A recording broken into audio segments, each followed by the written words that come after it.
Hi everyone and welcome for this video on the full moon of July 13th.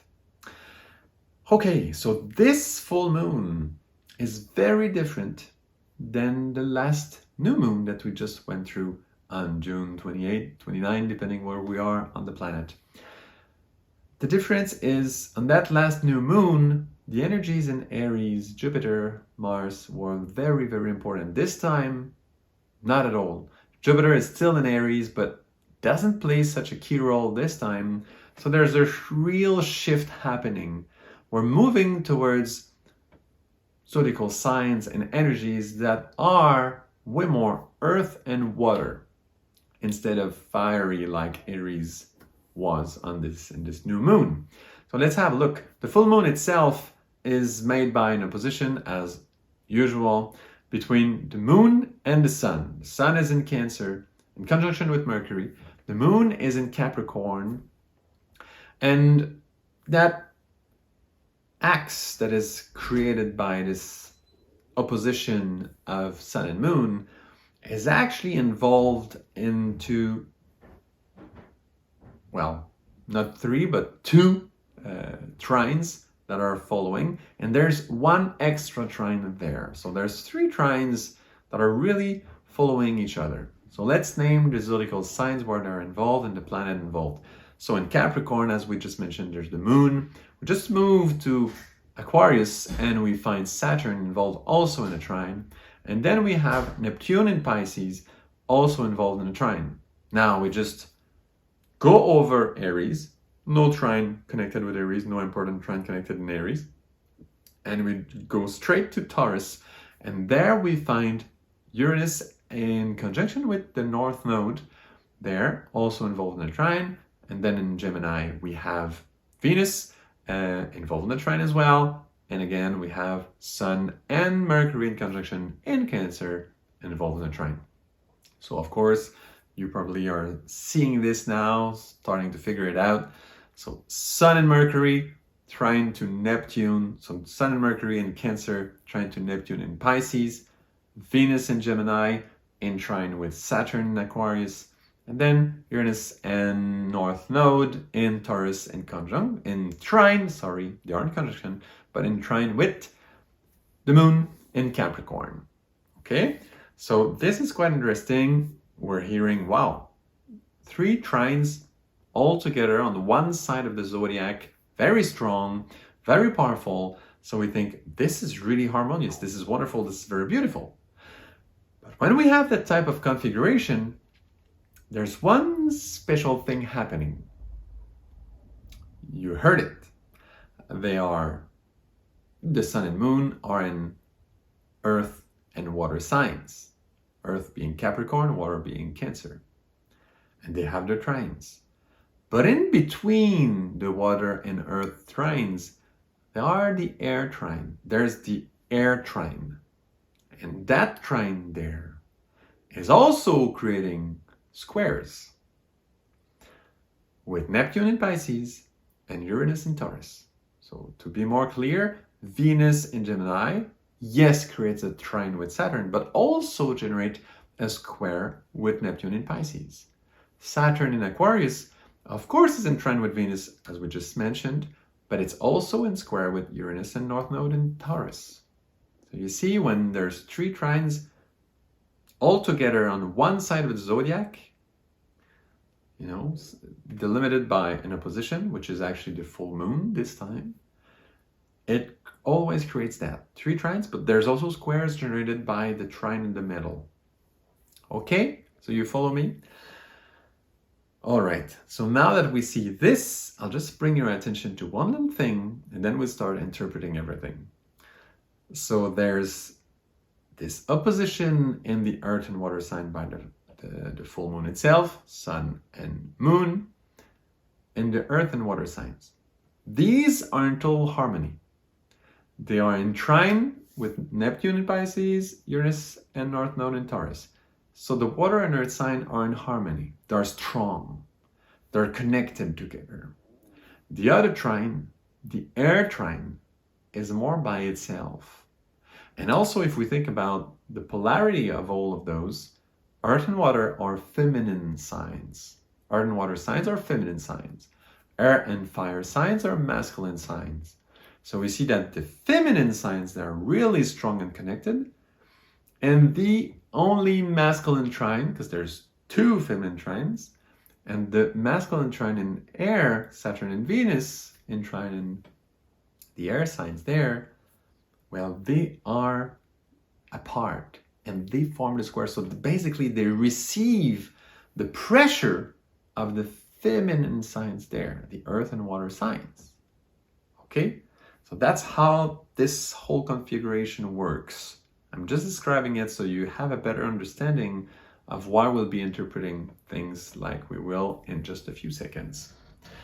All right, I hope you've been able to follow this. If you don't, no worries. We'll go through the interpretation anyway.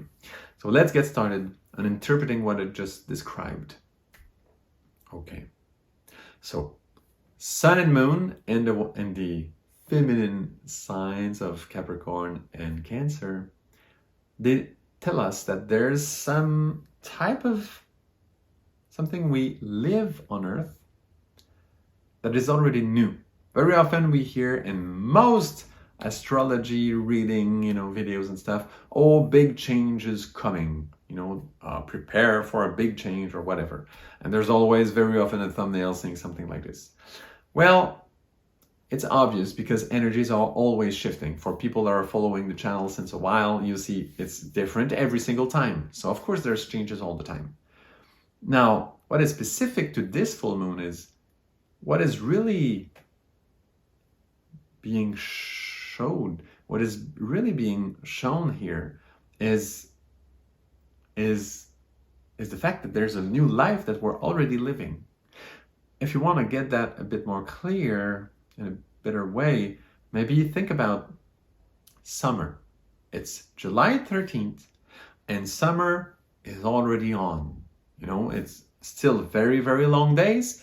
And for Northern Hemisphere, which is, you probably know, there's about 90% of the whole population of planet Earth that are living on the North Hemisphere.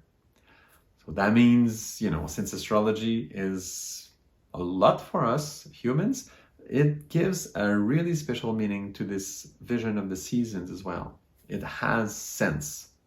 Even if it's a global thing, well, since there's 90% of the population living on the Northern Hemisphere, there's some type of meaning there. So,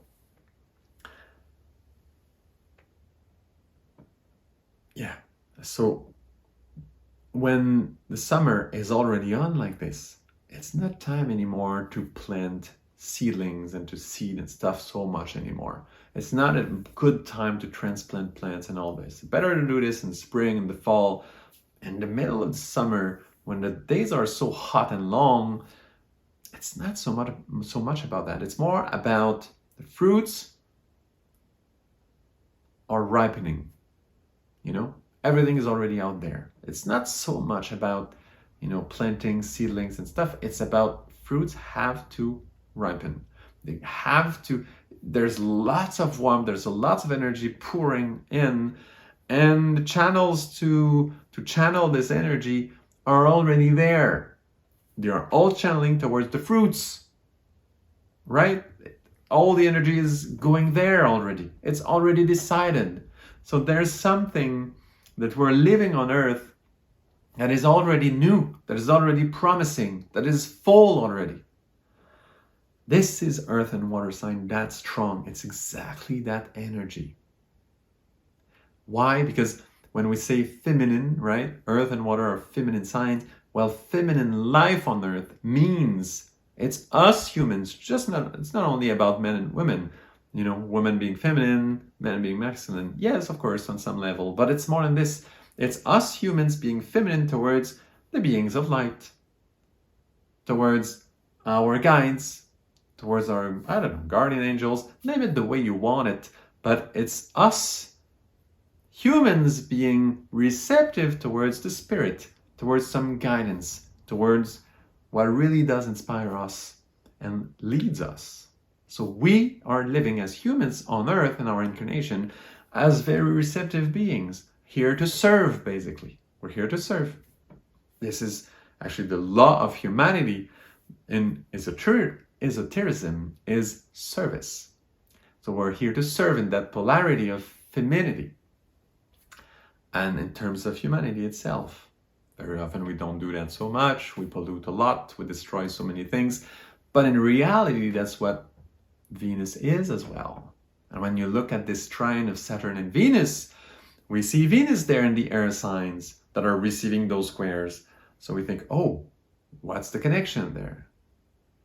The connection is simple. Saturn in Aquarius means there's some kind of wisdom on the best level we can get it, but there's also some type of control from the Aquarius, and that sign of Aquarius is wonderful because we are in the age of Aquarius. We're entering the age of Aquarius right now. So yes, Saturn in Aquarius is great. It's bringing those ideas of Aquarius down on Earth so we can live them and all this. But very often, the version of Saturn in Aquarius we'll have access to is more some type of crazy control from the age of Aquarius that is kind of turning gray or darker, let's say, just to get it right. You know, like, I don't know, people want to insert those chips in humans, for example. They want to, vaccinate the whole planet for something. Is that necessary or not? You get the point. This kind of globalization and control is a very great aspect of Aquarius. This is not the age of Aquarius we've been all dreaming for. It's Aquarian in terms of energy, but very, very gray, very dark. It's not white at all, energetically speaking, right? So it's not bright. It's not so much luminous. It's so much, it's a bit crazy on the control side of things. So that Saturn willing to control Venus, which in that full moon chart means Venus there represents us, humanity, being ready here on Earth to serve greater beings, to serve heaven, to make, to help, to allow heaven to descend on Earth, to make out of this planet, a garden of heaven, a wonderful place to live. So there's part of humanity that is ready to do this. And it's happening somehow, at some level. And this is what we have access when we say in the earth and water signs, there's something new already happening. There's already there available. This is what we're going through. And many people will have in their intellect, in their mental plane, they will actually try to control so much their life, so much that themselves, they're becoming a bit grayish, in terms of gray Aquarian strength. They're turning a little bit dark because they try to control too much. Our mental plane in terms of humanity is not ready yet to control everything.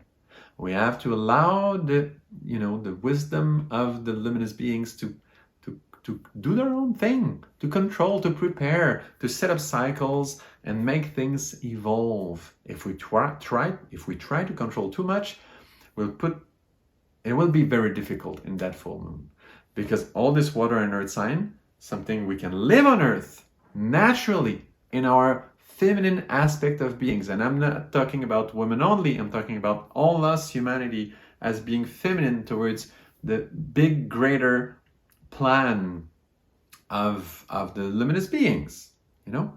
We're there receptive to this. And we can live this. There's something ready. And the lines have been drawn already. We just have to work, and everything is channeled where it should be. We cannot change those channels anymore. It's set up for the moment. Later on, we'll prepare channels, new channels. We'll prepare ways to direct everything, that we receive in new ways. But for the moment, for that full moon, it's not time to do this anymore. It's time to live it. And as we'll be living our life, well, what we'll be doing, the greater beings that are making all those plans, they'll be using that energy. They'll be using it, and it demands some faith from within, and stop being control freaks, let's say, for some of us. And we are all control freaks in some aspect of our life, most of us. Some people are really far away from that energy, but most of us will have part of our life will be a bit more too controlling. So you see a little bit the energies that are offered there. It's very special. Again, how those water and earth energies are pushing with squares on this air trine from Aquarius and Gemini. This air trine again, Saturn and Aquarius, trying to control this Venus in Gemini. And as this will be happening, if we do it well and we just live it, we just live what has been already prepared and we go through it and we love it, then we can be sure that those greater beings of light are actually using those squares with that earth, this air trine, are using those squares. Just to remind you, those squares, what they are, it's Uranus in conjunction with the North Node in Taurus, making this square with Saturn in Aquarius, and Neptune in Pisces making it square with Venus in Gemini. Those two squares. Well, the greater beings of light will be using those energies of Uranus and Pisces. So Uranus and Taurus, Neptune and Pisces, those two great energies to slowly to work in a very subtle way on how can we use Saturn to control Venus, to make it brighter, this energy of control. There will be openings there. There will be openings on how can we understand, how can we actually help to control this. Venus is also love. How can we control love? We have to learn about that. Greater beings of light have to teach us this. We know a little bit. We know a few things. Not enough. Not enough for the age of Aquarius. Not at all. So that's exactly what will be happening, but on a subtle level. We'll be conscious of it from time to time. What we'll be most conscious of is what we'll be living. Committed to live on Earth in those earth and water signs. We're committed to live that. Let's live it. Let's go through this. Let's just enjoy what I've been prepared. Let's do it the best we can. Let's serve the best we can. And then while we'll be doing this, the greater beings of light will be slowly preparing in our mental plane, in our intellect, in our mind. They'll be preparing, slowly opening doors, preparing the channels to receive energies there later on, so that when energies will be pouring in those planes, well, we'll be ready to receive it, and it will be nourishing, ripening the fruits of that plane. But it's not the topic for that full moon. It's a topic, but on a very subtle level, which will be not that conscious. It will be happening, and it requires faith from us that yes, it's happening, but what is really there for us is something to live, to serve. We have to serve, basically. We'll have to serve to really live this human, incarnated life and just go through this without too much control. If we know people, or we ourselves try to control too much our life, we try to get some result, we don't know how, and we push, and we try to control and to understand, and it's too difficult. That has to be released a little bit.